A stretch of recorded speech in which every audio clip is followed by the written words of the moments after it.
ಆತ್ಮೀಯ H news 16 ಅರ್ಥಾತ್ ಹೇ ಸೀತಾರಾಮಕ್ಕೆ ಸ್ವಾಗತ. ನಾನು ನಿಮ್ಮ ಎಮ್ಮ ಮಲ್ಲಪ್ಪ ಯೋಧಾವ. ಆತ್ಮೀಯರೇ, ತಾವು ದಿನ ಸುದ್ದಿಗಳ ಸಲುವಾಗಿ ವೇಟ್ ಮಾಡ್ತಾ ಇದ್ದೀರಿ. ಬರ್ತಾ ಇದ್ದಾವ, ಏನೇನು ನಡೀತಾ ಇದೆ, ಏನೇನು ಇಲ್ಲ ಅನ್ನೋದನ್ನು ನೀವು ನೋಡ್ರಿ. ಹೊಸ ಸುದ್ದಿಗಳು ಬರ್ತಾ ಇದ್ದಾವ, ಆ ಸುದ್ದಿಗಳನ್ನು ನೋಡಿ ನೀವು ಪ್ರಯತ್ನಿಸ್ತಾ ಇರಬೇಕು. ನೋಡಿ ಮುಂದಿನ ಸುದ್ದಿಗಳನ್ನು ನೋಡಿ. ಭ್ರಷ್ಟ ಕಾಂಗ್ರೆಸ್ ಸರ್ಕಾರಕ್ಕೆ ಜೈ ಭವಾನಿ, ಜೈ ಭವಾನಿ.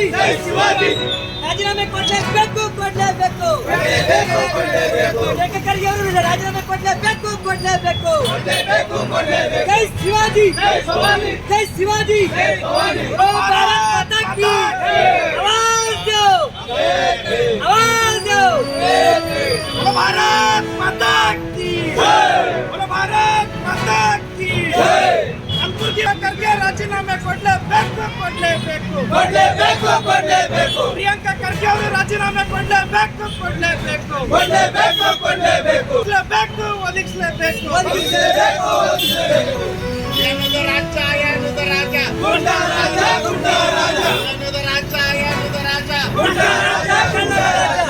ಕಾಂಗ್ರೆಸ್ ಸರ್ಕಾರಕ್ಕೆ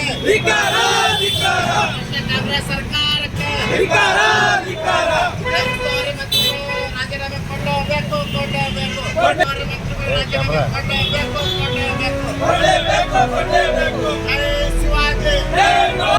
ಬಗ್ಗೆ ಚಳಿಗಾಲದ ಅಧಿವೇಶನದಲ್ಲಿ ಬೆಳಗಾಂನಲ್ಲಿ ಅರಸೀಕೆರೆ ಶಾಸಕರಾದ ಶಿವಲಿಂಗೇಗೌಡರು ಈ ಮೈಕ್ರೋ ಫೈನಾನ್ಸ್ 40% ಬಡ್ಡಿ ಅಂತಂದೇಳಿ ನೇರವಾಗಿ ಸಂವಿಧಾನದಲ್ಲಿ ಹೇಳಿದ್ದಾರೆ.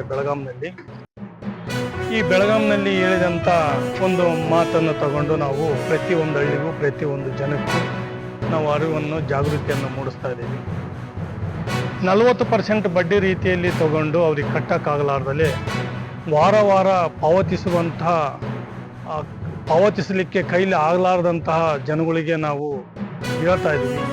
RBI ನಿಯಮದ ಪ್ರಕಾರ ನೀವು ವಾರ ಕಂತನ್ನು ಕಟ್ಟಂಗಿಲ್ಲ. 3 ತಿಂಗಳಿಗೆ ಒಂದ್ಸರಿ ಕಂತನ್ನು ಪಾವತಿಸಬೇಕು. ನೀವು ಕಟ್ಟಕ್ಕಾಗಲ್ಲ ಅಂತಂದೇಳಿ ಅವ್ರು ಬಂದು ನಿಮ್ಮ ಮನೆಗೆ ದೌರ್ಜನ್ಯ ಮಾಡ್ಯಾರ ಅಂತಂದೇಳಿ ನೀವು ಯಾವುದೇ ಕಾರಣಕ್ಕೂ ನಿಮ್ಮ ಜೀವಕ್ಕೆ ಹಾನಿ ಮಾಡ್ಕೊಳ್ಬೇಡಿ. ನಿಮ್ಮ ನೇರಿಷ್ಟು ಪೊಲೀಸ್ ಸ್ಟೇಷನ್ಗೆ ಹೋಗಿ, ಪೊಲೀಸ್ ಸ್ಟೇಷನ್ನಲ್ಲಿ ನಿಮಗೆ ನ್ಯಾಯ ಒದಗಿಸಿಕೊಡ್ತಾರೆ. ಪೊಲೀಸ್ ಮಹಾನಿರ್ದೇಶಕರು ಆದೇಶವನ್ನು ಹೊರಡಿಸಿದ್ದಾರೆ. SKDRDP ಧರ್ಮಸ್ಥಳದ ಸಂಘ ಅಂದರೆ ಅದು BC ಏಜೆಂಟ್. ಆ BC ಏಜೆಂಟ್ನವರ ತೊಂದರೆಯನ್ನು ಕೂಲಂಕುಷವಾಗಿ ತನಿಖೆ ಮಾಡಿ ವರದಿ ನೀಡಿ ಅಂತಂದೇಳಿ ಪೊಲೀಸ್ ಮಹಾನಿರ್ದೇಶಕರು ಎಲ್ಲ ಸ್ಟೇಷನ್ಗಳಿಗೆ ವರದಿ ಕೊಟ್ಟಿದ್ದಾರೆ. ನೀವು ಹೋಗಿ ಧೈರ್ಯದಿಂದ ನ್ಯಾಯವನ್ನು ಒದಗಿಸಿ ಅಂತಂದೇಳಿ ನಾನು ಕೇಳ್ತಾ ಇದ್ದೀನಿ. ನೋಡ್ರಿ, SKDRDP ಅವರು ಸಾಲ ತಗೊಂಡಿರೋರು ಕೇಳ್ತಾ ಇದ್ದಾರೆ. ಏನು ಕೇಳ್ತಾ ಇದ್ದಾರೆ ನೋಡಿ, ನಾನು ಸಂಘಕ್ಕೆ ಕಟ್ಟಿದಂಗಿನಿಂದ ಇಲ್ಲಿವರೆಗೂ ನೀವು ನಮಗೆ ಎಷ್ಟು ಲೋನ್ ಕೊಟ್ಟಿರಾ, ಅದು ಬ್ಯಾಂಕಿನ ಸ್ಟೇಟ್ಮೆಂಟ್ ಬೇಕು ಅಂತ ಕೇಳ್ತಾ ಇದ್ದಾರೆ. ಅದು ಆದಮೇಲೆ ನಾನು ಇಲ್ಲಿವರೆಗೆ ವಾರ ನಾನು ಎಷ್ಟು ಮರುಪಾವತಿ ಮಾಡಿದ್ದೀನಿ, ಆ ಮರುಪಾವತಿ ಮಾಡಿದ ನನ್ನ ಬ್ಯಾಂಕಿನ ಸ್ಟೇಟ್ಮೆಂಟ್ ಕೊಡಿ ಅಂತ ಕೇಳ್ತಾ ಇದ್ದಾರೆ. ಅದಾದಮೇಲೆ LIC ಬಾಂಡ್ ಅಂತ ನೀವು ತೊಗೊತಾ ಇದ್ದೀರಿ.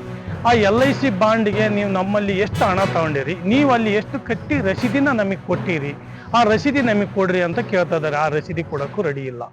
ಆಮೇಲೆ ಉಳಿತಾಯದ ಹಣ ಆ ಒಂದು ಸ್ವಸಹಾಯ ಸಂಘದ ಹೆಸರಿನ ಮೇಲೆ ಆ ಬ್ಯಾಂಕಿನಲ್ಲಿ ಖಾತೆ ತೆರೆದಿರಬೇಕು. ಅವರು ಸ್ವಸಹಾಯ ಸಂಘದಲ್ಲಿ ಆ ಬ್ಯಾಂಕಿನಲ್ಲಿ ಆ ಖಾತೆ ತೆರೆದಿಲ್ಲ. ಡೈರೆಕ್ಟಾಗಿ BC ಧರ್ಮಸ್ಥಳ ಸಂಘಕ್ಕೆ ಉಳಿತಾಯದ ಹಣ ಹೋಗ್ತಾ ಇದೆ. ನಮಗೆ ಉಳಿತಾಯದ ಹಣ ಪಾಸ್ಬುಕ್ ಕೊಡಿ ಅಂದರೂ ಕೊಡ್ತಾ ಇಲ್ಲ.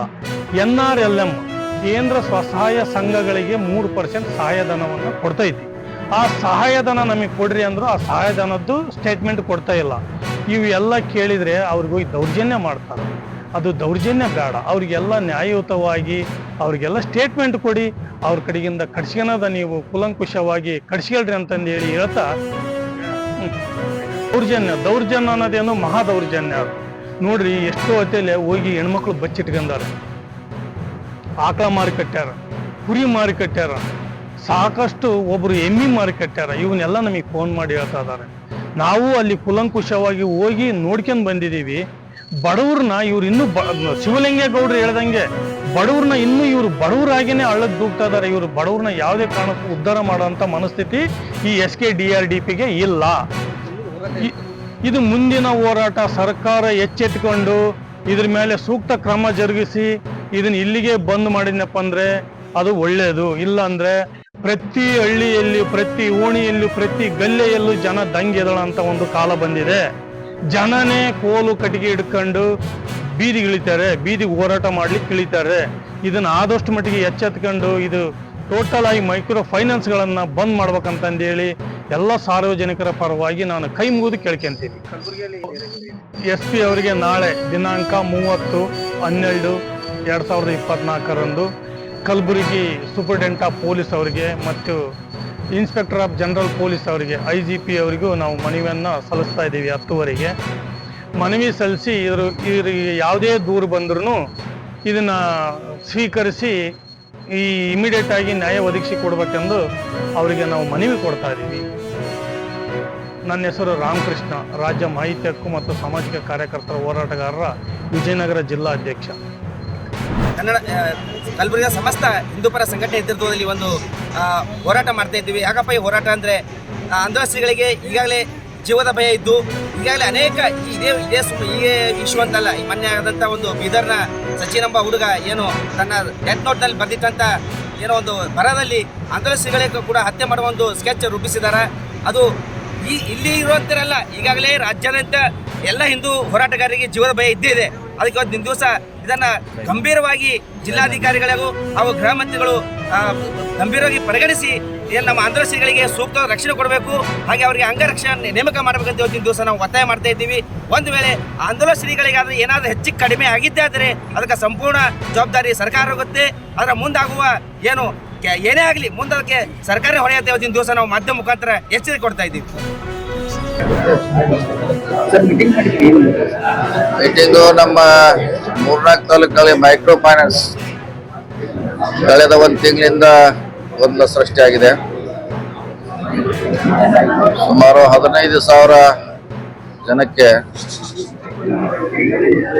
ಲೋನ್ ಕೊಟ್ಟಿದ್ದಾರೆ. ಅವ್ರು ಗೊತ್ತಿಲ್ಲದೆ ಅಂದ್ರೆ ಸಬ್ಸಿಡಿ ಬರ್ತದೆ ಅಂತೇಳಿ ಅವ್ರು ಕೊಟ್ಟಿದ್ದಾರೆ. ಆದರೆ ಸಬ್ಸಿಡಿ ಹಣ ಅಲ್ಲ, ಎಲ್ಲ ಲೋನ್ ಹಣ. ಅದಕ್ಕಲ್ಲಿ ಮಿಡಲ್ ಮ್ಯಾನ್ ಕೂಡ ಒಂದು 4-5 ಜನ ವಿಶೇಷವಾಗಿ ಮಹಿಳೆಯರು ಇದನ್ನ ನೇತೃತ್ವ ವಹಿಸಿದ್ದಾರೆ. ಈಗಾಗಲೇ ಒಬ್ಬನ ಅರೆಸ್ಟ್ ಮಾಡಿದೀವಿ ನಾವು, ಇನ್ನೂ 2 ತನಿಖೆ ಮಾಡಬೇಕಾಗಿದೆ. ಇವತ್ತು ಮಾಡ್ಲಿಕ್ಕೆ ಹೇಳಿದೀವಿ.